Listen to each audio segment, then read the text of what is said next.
Hello, ഹണിക ബ്ലോഗ്സിലേക്ക് സ്വാഗതം. ഇന്ന് ഞാൻ ഉണ്ടാക്കാൻ പോകുന്നത് വെണ്ടയ്ക്ക പുളിക്കുളമ്പാണ് വയ്ക്കാൻ പോകുന്നത്.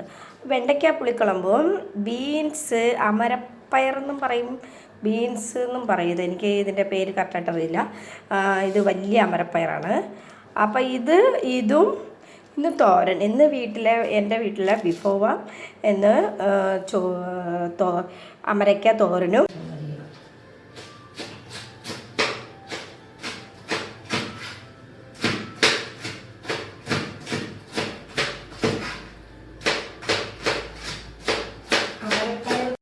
നമ്മൾ വീട്ടിൽ വെണ്ടയ്ക്ക പുളിക്കുളമ്പും അമരപ്പയർ തോരനും ആണല്ലോ നമ്മളിപ്പോൾ പറഞ്ഞതും പരിചയപ്പെടുത്തിയത്.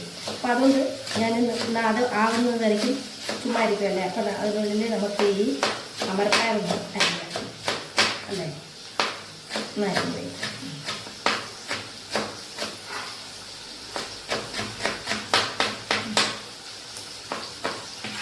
കുറച്ച് സ്പീഡുള്ള ആളാണ് ഞാൻ.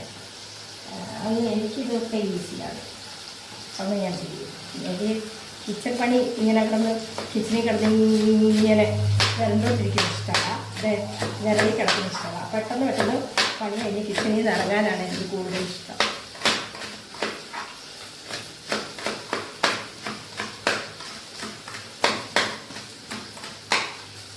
അപ്പോൾ നമ്മൾ അരിഞ്ഞ് കഴിഞ്ഞു.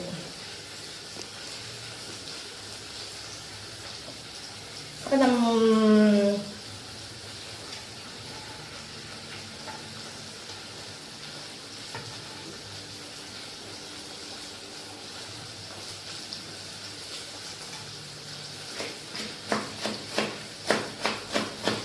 പിന്നെ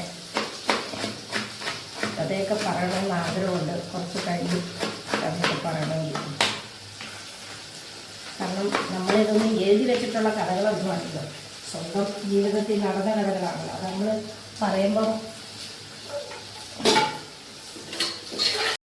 നമ്മൾ ചെയ്യാൻ പോകുന്നത്, നമുക്കിന്ന് ഉച്ചഭക്ഷണം നമ്മൾ തോരനും പുളിക്കുളമ്പും എന്നല്ലേ പറഞ്ഞത്. അപ്പം നമ്മൾ അടുത്ത് ചെയ്യാൻ പോകുന്നത് നമ്മുടെ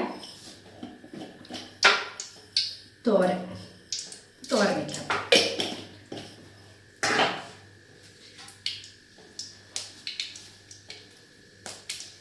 പൊട്ടട്ടെ, കടുക് പൊട്ടട്ടെ.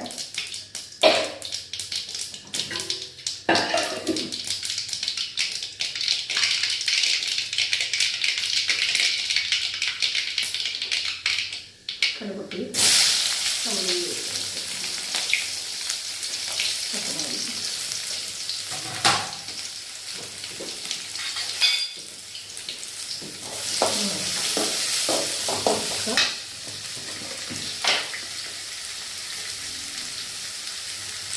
ഇളക്കി കൊടുത്തു.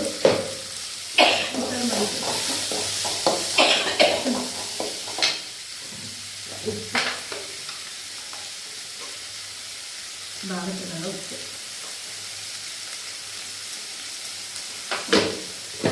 നമ്മൾ അരിഞ്ഞ് വെച്ചിരിക്കുന്ന രീതിയിലേക്ക് വേറെയാണ്. കുറച്ച് തേങ്ങ ഇതിനകത്ത് പൊടിക്ക് മുളക് പൊടി ഇടണം. വേണം കാണാനൊരു ഭംഗി. ഒരു പിടിക്കാൻ സാധനമാണ്, പിടിക്കുന്ന സാധനമൊക്കെ ഉണ്ടാവില്ല അല്ലേ.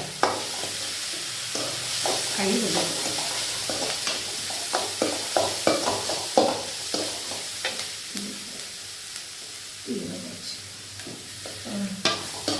ഇപ്പം നമ്മൾ ഇതിനകത്തെല്ലാം ഇട്ടിട്ടുണ്ട്. ഒരു കുറച്ചുകൂടെ തേങ്ങ ഇട്ടേക്കാം.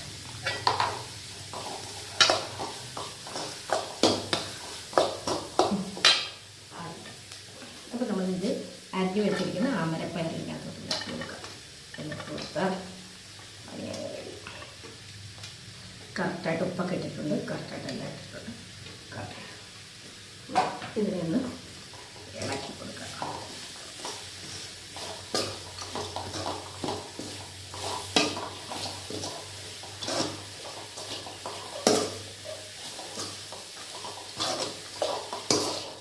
അമരപ്പയർ തോരൻ റെഡി. അപ്പോൾ ഇത്രയേ ഉള്ളൂ നമ്മുടെ തോരൻ റെഡിയായിട്ട്. തോരനെ ഒന്ന് പൊത്തി വെച്ച് കഴിഞ്ഞാൽ വെള്ളമൊന്നും ഇല്ല, ഒന്ന് പൊത്തി വെച്ച് കഴിഞ്ഞാൽ അത് പൊത്തി വെച്ച് ഒരു അടപ്പ് വെച്ച് ഉപ്പ് കട്ട അടച്ച് വെക്കുക. ഫിനിഷ്. അടുത്തൊരു വീഡിയോ വേണ്ടി കാണുന്നതായിരിക്കും. Thank you. അപ്പോൾ എൻ്റെ തോരൻ റെഡിയായി, പുളിത്തോരൻ റെഡിയായി, തോരൻ റെഡിയായി. Okay, by.